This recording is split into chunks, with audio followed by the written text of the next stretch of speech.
Ой, Тэнаха. Энэ цар тахал улам бүр доод л байх юм. Тийм ээ. Тэр удаан үргэлжлэх юм бол доо. Тийм шүү. Маш олон хүнд агуу гамшиг ирсэн гэж санагдаж сандарч байна. Тийм ээ. Өхөлтэй нүүр тулаа сандрахгүй хэн байх вэ те? Үгүй айц дангаараа нэмэргүй. Энэ үеэр итгэгч бид юунд анхаарч юу эрэл хийх ёстой гэж та хэлв үү? Миний ихэр бол бид эзнэр хамгаалуулахын тулд эзэнд гимших ёстой. Тийм ээ, таны зөв. Хуулийн эрийн үед Ниневечүүд гай гамшигтай тулгараад яахаар шийдсэн билээ? Бурхан Ниневег устгах гэж байгааг иш үзүүлэгч тэдэнд хэлсэн. Тэгэд хаан тайж язгууртнаас эхлээд эгэл ард хүртэл хүн бүр таарамсаж үнсэнд сун өвдөг сөгдөд бурханд гимшсэн. Тэр үед л Яхова бурхан бодлоо өөрчилж Ниневег өршөөсөн. Тийм шүү. Ниневегийн хаан тэнд байсан хүн бүрийг бурханд гимшихэд хүргэсэн гэдгийг итгэгч бид бүгд мэднэ. Энэ эрхэм нандин зүйл байсан. Тийм шүү. Тэгвэл улам их гамшиг байнга нүүрлэх эцсийн өдрүүд болчиход байхад яагаад дэлхийн аль нэг удирдагч Ниневегийн хаан шиг байж бурханд гимшихэд ард түмнээ чиглүүлж байгаа харагдсан үү? Тэр ч тийм шүү. Тийм биз? Бурхан бүгдийг захирдаг. Бидний хувь заяа бурханы гарт байдгийг эцсийн өдрүүддээ хүмүүс яагаад мэддэг юм бол? Үл итгэгчид бурханы оршин тогтнолыг шууд л үгүйсгдэг. Тэд яалаа гэж бурхан хувь заяаг маань захирдаг гэж бодох юм бэ? Бурхан л нүглийг маань уучлж чаддаг шүү дээ. Нүглээ улааж гэмших нь гамшигаас мултрах цорын ганц гарц гэж тэд боддоггүй. Тийм болохоор цар тахалтай тулгарчхад зүгээр л тусгаарлалт хийж гэртээ сууж идэвхгүй байна. Тэдэнд өөр хийж чадах юм гэж алга. Хөөе. Тийм л дээ. Гэхдээ тэд бурхан бүгдийг хардаг, тэнгэрт төлөвлөгөө бий гэж хэлдэг биш үү? Тэгдэг. Тэгвэл цар тахал нүүрлэх үед тэд бурханы оршин тогтнол захиралтыг яагаад үгүйсгдэг юм бэ? Тэд нар чинь байна. Бурханд огт итгэдэггүй болохоор цар тахлаас болж гэмшинэ гэж байхгүй. Тэд өөрсдийгөө хамгаалахын тулд идэвхгүйгээр тусгаарлалтанд орж гэртээ сууж чадах хүмүүс. Эннээс бусдаар яаж чадахгүй шүү дээ. Яг үнэ. Гэхдээ эзэнд итгэдэг бид бол өөр шүү. Яагаад тэр вэ? За.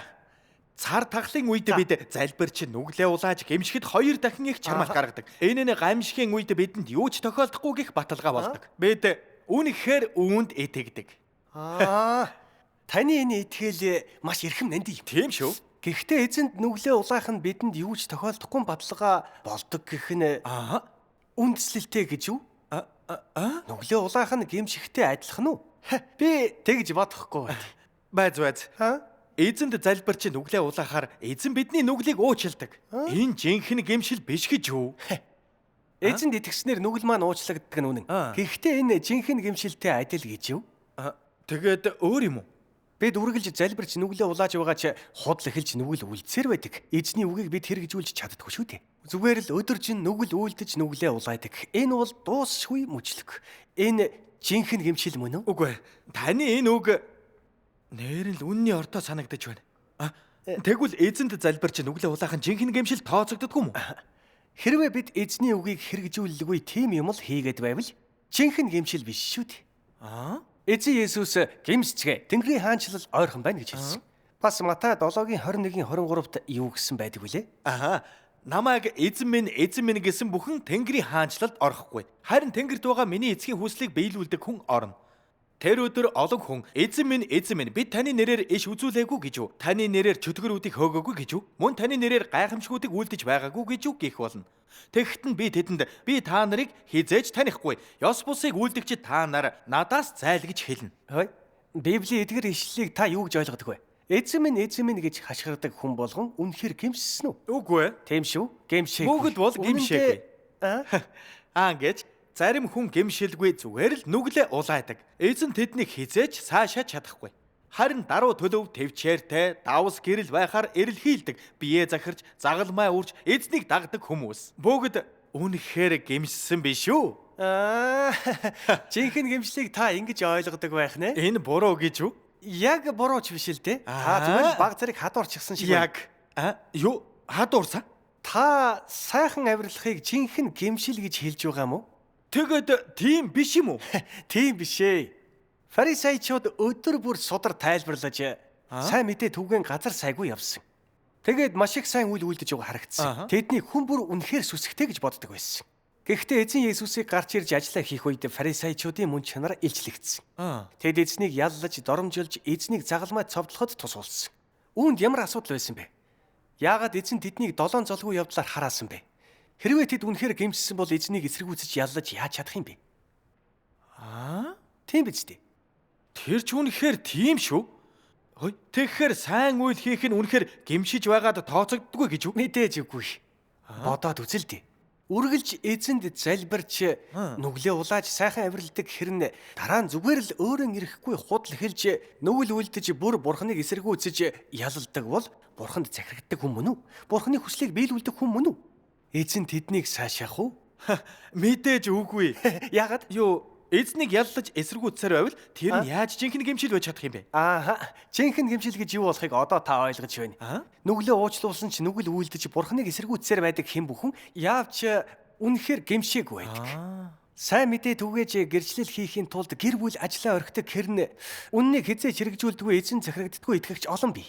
Тэд эзний үгээр ч амьдрдаггүй. Тийм хүн үнэхээр гимшсэн байдгүй. Үгүй бах. Үгүй. Тэр жинхэнэ гимшил биш. За. Одоо та ойлгож. Бүх жинхэнэ итгэгч эзний төлөө золиос гаргаж өөрсдийгөө зарлагдаж чаддаг. Тэгвэл үүнийг нь бас тэр бүх шаргуу хөдөлмөрийн бурхан яагаад сайшаадаг юм бэ? Энэ талаар юу н бодож байсан уу? Хөөе. Хизээж бодож байгаагүй юм байна. Хөөе. Гэхдээ бид Паул шиг байж сайн мэдээ түгэж гэрчлэл хийхээр хичээх хэрэгтэй гэж би боддог. Тэгэхэд буруудахгүй үстэй. Хөөе. Бодоод үз. Бид яагаад эзний төлөө золиос гаргаж шаргуу ажилддаг юм бэ? Тэнгэрт орж шагнуулахын төлөө биш үү? Тэгэх юу нь буруу гэж? Мэдээж тэгхийн төлөө байдаг шүү те. Тэгвэл хувийн сэтэл холилдсон байгаа юм биш үү? Бурхны хүсэлд энэ нийцдэггүй. Эзэнтэй наймаалцахаар оролдож байгаа хэрэг биш үү? Наймаа? Тийм ээ. Хүн бүр Тэнгэрийн ёроолийн хариуд эзний төлөө золиос гаргаж шаргуу ажилддаг шүү дээ. Ингэх нь асуудалтай биш үү? Хөөх. Үнэхээр тийм бай шүү. Яагаад тэгж бодогдоогүй юм бол? Бурхан бидний зүрх сэтгэлийн гүнийг хардаг. Ийм чухал юмыг харахгүй гэж та үнэхээр бодлоо гэж үү дээ. Бурхан хүмүүс өөрт нь үнэхээр захирагддаг эсэх, өөрийг үнэхээр хайрладаг эсэх, альваг зүгээр л ёроолийн төлөө хийдгүү, эсвэл өөрийнх нь төлөө хийдгүү гэдгийг хардаг. Энэ нь өдөр шинжгэл байдаг. Хөөе, таныг ингэж хэлэхээр би ойлгох шиг боллоо. Тэгэхээр эзний төлөөх бүх шаргуу хөдөлмөр золиос маань тэнгэрт шагнуулахын төлөө байх ёсгүй юм байна. Харин бурхныг хайрлаж сэтгэл хангалуун байлгахын төлөө байх ёстой юм байна. Энийг би ойлгодгүй байж шүү. Одоо бодоод үзтээ. Хэрвээ хүн эзэнд итгэж нүглээ уучлуулад эзний төлөө золиос гаргаж маш их сайн үйл хийдэг бол тэр хүн үнэхээр гимсэн үү үгүй юу? Яста хэлж мэдэхгүй юм байна. Тэр хүн нүгэл үлдэж эзнийг эсэргүүцсээр байдаг бол гэж үү? Хэрвээ тэр хүн эзэнд үнэхээр захирагдвал жинхэнэ гимшил мөн. Зөв. Та яг голыг олж хэллээ. Жинхэнэ гимшлийг ойлгох нь үнэхээр амаргүй хэрэг шүү. Яг үнэ. Хөөе, төсөөлөд үзтээ. Хөөе, байцнараа. Эхлээд танаас асуух юм байна. За асуу. За. Бид эзэнт залбирч өөрсдийгөө захирах гэж цаг үргэлж хичээдэг дээ. Гэтэл яагаад нүглээс ангиж ирж үнэхээр гимшиж чаддаггүй юм бэ? Хэлдэ. Яг юу болоод байна вэ? Яагаад гэвэл хүмүүс одоо ч нүгэлт уг чанартай. Нүгэлт уг чанар? Тийм ээ. Нэг үслийн 90 үед эзэн Есүс золин авралын ажил хийсэн болохоор бид итгэлээрээ нүглээ уучлуулсан ч уг чанартай нүгэлтэй хэвээр байдаг. Бид бие тоосон, хуурмаг, ёрын муу, заналтай, хөшүүн үннийг үзэн яддаг. Энэ нүгэлт уг чанар биднийг эрхэнтэй оруулсан байдаг. Тэгэхээр бид үргэлж нүгэлд амьдрдаг гэсэн үг. Тэгэд яаж залбирч нүглээ улааж өөрсдийгөө хянах гэж хичээсэн нүглээс мултарч үнэхээр гимшиж чаддаггүй. Тэгэхээр нүглийн уг үндэс энэ байх нэ? Яг зөв. Хөөе. Тэгвэл бид нүгэлт уг чанараасаа яаж ангиж ирж болох вэ? Эзэн Есүс хүн төрлөختнийг шүүж цэвэрлэхийн тулд үннийг илэрхийлж нүгэлт уг чанарыг мань бүрэн шийдвэрлэхээр дахин ирнэ гэж хэлсэн. Таны хэлж байгаагаар эзэн шүүлтийн ажил хийж нүгэлт уг чанарыг мань шийдвэрлэхээр эргэж ирнэ гэж үү? Тийм ээ. Үнэн дээр эзэн шүүлтийн ажил хийхээр эргэж ирэх тухай Библийн олон зөгнөл байдаг шүү дээ. Хөөе, ямар зөгнөл вэ? Хэдэн жишээ гэвэл би шүүлт хийхээр та нарт ойртох болно. Тэр дэлхийг зөвхт байдлаар шүүх болно. Тэрээр ард түмнийг шулуун шударгаар шүүнэ. Тэр үндэстнүүдийн хоорондохыг шүүж олон хүнийг зэмлэх болно. Бас 1 Петр 4:17-д юу гэсэн байдгүй? Учир нь шүүлт бурхны гэрээс эхлэх цаг болжээ. Эзэн Есүс бас ингэж хэлсэн. Та нарт хэлэгцүүл надад олон байгаа боловч та нар одоо тэдгэрийг дааж чадахгүй. Гэхдээ үнний сүнс болох тэр ирэх үедээ та нарыг бүх үнэн рүү удирдна. Эзний эдгээр үг далд утгатай. Энэ нь үнэндээ эцсийн өдрүүдэд бурхан үннийг илэрхийлж шүүлтийн ажиллаа хийхээр ирж хүн төрлөختнийг бүх үнэн рүү биечлэн залж чиглүүлнэ гэсэн үг. Тэгвэл хүн төрлөختнийг бүрэн цэвэрлэж сатааны нөлөөнөөс аварч чадна. Хөөе. Энэ надад маш гэгэрэлтэй санагдлаа. Аха. Эзэн шүүлтийн ажил хийхээр эргэн сударт нийцэж байна. Тийм шүү. Байж яаж Яасан бэ? та үүнийг ухаараа вэ? Яагаад би энэ талаар юр сонсож байгаагүй юм бол? Бурхан үннийг илэрхийлж эдгээр нууцыг тайлахаар ирээгүй бол хинч мэдэхгүй байх байсан. Илчлэлд нэг чухал зөгнөл бий. Ямар? Чуулгануудад сүнс юу айлдаж буйг чихтэй бүхэн сонсогтун. Энэ яагаад маш их давтагдсан байдаг вэ? Яагаад? Энэ нь хүмүүстээ эзнийг угтан авах зам өгч байгаа юм. Юу? Эзнийг угтан авах зам байдгийм үү? Мэдээж. Хэрвээ та ариун сүнс чуулгануудад юу гэж хэлдгийг сонсоод Бурханы дуу хоолой мөн гэдгийг зүрх сэтгэлдээ баттаа мэдвэл эзнийг угтан авч байгаа хэрэг үстэй. Хөөе, ариун сүнс чуулгануудад юу гэж хэлдгийг би яагаад сонсоогүй вэ? Хаанаа сонсох вэ? Чуулгануудад ариун сүнсний хэлдэг үг аль хэдийн интернетэд тавигдсан. Би ариун сүнсний айлдварыг уншсан болохоор л эзнийг угтан авсан. Хөөе, та эзнийг угтаж аваа юу? Тийм ээ. Нээр нү? Эзэн Есүс эргээд ирсэн. Тэр бол мах боддох төгс хүчит бурхан. Тэр хүн төрлөختнийг бүрэн цэвэрлэж аварч биднийг Тэнгэрийн хаанчлал руу хөтлөхийн тулд үннийг илэрхийлж Бурханы гэрээс эхлэн шүүлтийн ажил хийдэг. Хэлтэй. Ингэхэд эзэн шүүлтийн ажлыг яаж хийдэг гэсэн үг вэ? За. Төгс хүчит Бурханы үгийн хоёр хэсгийг уншаад өгөхөд та ойлгоно. Ашгүй дээ. Эдсийн өдрүүдэд Христтэй хүнийг сургах, хүний мөн чанарыг ил болгох, хүний үг болон үйлдэлийг задлан шинжилэхийн тулд төрөл бүрийн үннийг хэрэгэлдэг. Эдгээр үг нь хүний үүрэг хүн яаж Бурханыг дуулууртай дагах ёстой, яаж Бурханд үнэнч байж хэвийн хүн чанарыг амьдран харуулах ёстой, мөн Бурханы мэрэгэн ухаан, зан чанар гэх мэт янз бүрийн үннийг агуулдаг. Эдгээр үг нь бүгд хүний мөн чанар болон завхарсан зан чанарт чиглэдэг. Ялангуяа хүн Бурханыг яаж голдгийг илчилсэн үг нь хүн сатааны биелэл, Бурханы эсрэг дайсны хүч болдогтой хамаатай байдаг. Шүүлтийн ажлаа хийхдээ Бурхан хүний уг чанарыг ердөө хитгэн үгээр тодорхой болгодог юм биш. Тэрээр удаан хугацааны туршид илчилж, харьцаж, засдаг.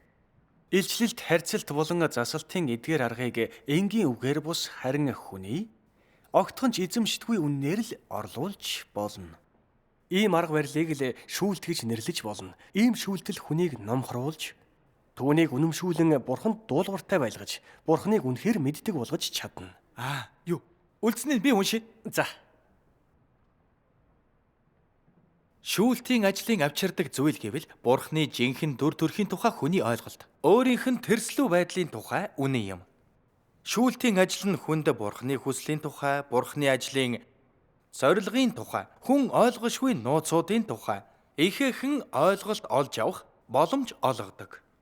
Түүнчлэн өөрийн ялзарсан мөн чанар болон ялзарлынхаа үндсийг таньж мэдэх, хүний муу муухайг нээн илрүүлэх боломж олгодог. Энэ бүх үр дүнг шүүлтийн ажил авчирдаг. Учир нь энэ ажлын мөн чанар нь үнэндээ Бурхны үнэн, зам, амийг түүнд итгэдэг бүх хүнд нээх ажил юм. Энэ ажил нь Бурхны хийдэг шүүлтийн ажил билээ. Амен. Төгс хүчит Бурхны үгийг уншаад ямар санагдав? Тэр үү? Бурхан шүүлтийн ажил хийхийн тулд үннийг илэрхийлнэ гэдэг үнэхээр гүн гүнзгий юм. Тийм шүү. Хөөе. Ингэхэд энэ надад ариун сүнсний үг шиг санагдаж байна. Хөөе. Та яг онч хэллээ.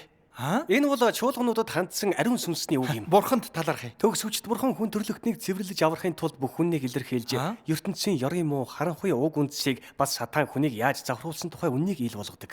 Бас Бурханыг эсэргүүцэж урвдаг уг чанарыг маань шүүж ил болгоод завхарсан зан чанараа цэвэрлэх замыг бидэнд заадаг.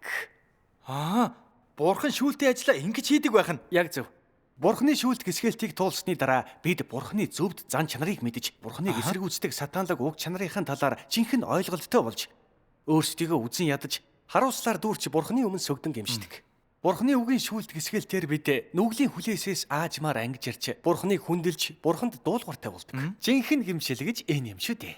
Төгс хүчит Бурханы шүүлт гисгэлтийг хүлээн зөвшөөрснөөр бид завхарсан зан чанараа мэдж үнэхээр гэмшиж чаддаг юм байна. Яг зөв. Энэ нь залбирч нүглээ улаахаас нилээд гүн гүнзгий юм.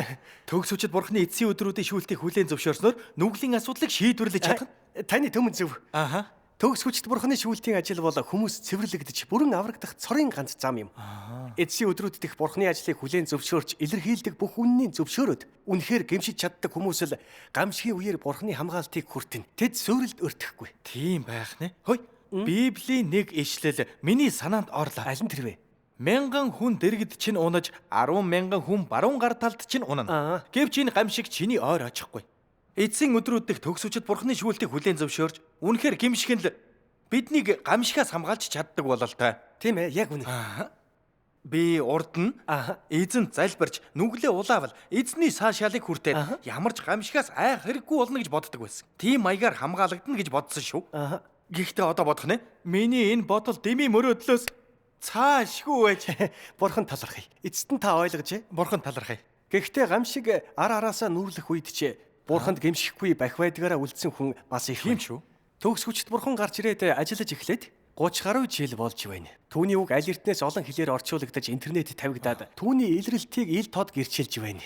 Гэтэл хичнээн хүн эзнийг угтан авах гэж үнэн замыг ирж хайсан бэ. Бас хичнээн улс орны удирдагчид Бурханы илрэлт ажлыг ирж хайхад ард түмний чиглүүлсэн бэ.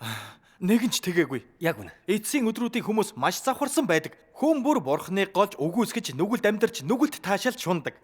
Үннийг болон жинхэнэ гэрлийг хинч хүсэмжилдэггүй. Яг үнэ. Одоо шашны маш олон хүн тийм л байгаа. Тэд эзэн иргэн ирсэн тухай ямар ч гэрчлэлийг судалдаггүй. Ихэнх пастор ахлагч төгс хүчит Бурхныг улаан эсэргүүцэж ялалдаг. Эзэн Есүсийг эсэргүүцсэн фарисеучудаас тэд юугаараа ялгаатай юм бэ? Яг адилхан шүү дээ. Тийм ээ. Нэгүслийн нэрэн үед эзэн Есүсийг илэрч ажиллах үед завхарсан хүн төрлөختөн эсэргүүцэж яллаж бүр загалмайд цовдлсон. Эцсийн өдрүүдийн Христ төгс хүчит Бурхан ирээд хүн төрлөختнийг аврах үннийг илэрхийллээ гэтэл хүн төрлөختөнд түүнийг бас л эсэргүүцэж яллаж голсон. Коммунист нам түүнийг ууггүй мөшгөж хяхан хавцсаар ирсэн. Хүн төрлөختөн Бурханыг дахин цовдлох аимшигт нүгэл аль эрт үйлдэж Бурханы зан чанарт халдсан. Тэгэхээр Бурханыг эсэргүүцдэг ийм муу хүмүүс Бурханы хилэн шийтгэлээс мултарч чадах уу? Үннийг хүлээн зөвшөөрдөггүй. Бурхныг голж үгүйсгдэг хүмүүс гамшигт уйлж шүдэ хавирах болно шүү дээ. Мэдээч. Удаа дараагийн гамшихаар Бурханы уур хилэн бүх хүн төрлөختөн дээр бууж байна. Цаг алдалгүй илрэлт ажлыг ирж хайж өөрт нь гэмшигэж Бурхан бидэнд анхааруулж байна. Бурхан бидэнд гэмших боломж олгож байгаа нь энэ. Яг үнэн. Хэрвээ хүмүүс Бурханы ажлыг ирж хайхаас татгалзсаар төгс хүчит Бурханы илэрхийлсэн үннийг хүлээн зөвшөөрөлгүй тусгаарлалтад байж эзэнд залбирч нүглээ улаавал гамшихаас мултарч чадах уу? Яасан ч чадахгүй. Тэд хувь заяанаасаа зугтаж чадахгүй. Тийм ээ. Гамшиг тохиолдлын зүйл биш. Төгс хүчит Бурханыг эсэргүүцэж ялалдаг хэн ч шийтгүүлнэ. Аврагчийг мань хүлээн зөвшөөрч төгс хүчит Бурханы үгийн шүүлт цэвэрлэлтийг зөвшөөрдөг хүмүүс л гамшигаас хамгаалагдах болно. Бурхан талархъя. Бурхан талархъя. Хөөе, юугаа хүлээгээвэ? Явцгаая. Хаашаа вэ? Явж интернетээр төгс хүчит Бурханы үгийг уншия. Одоо та хүлээж тийсэхгүй нэ?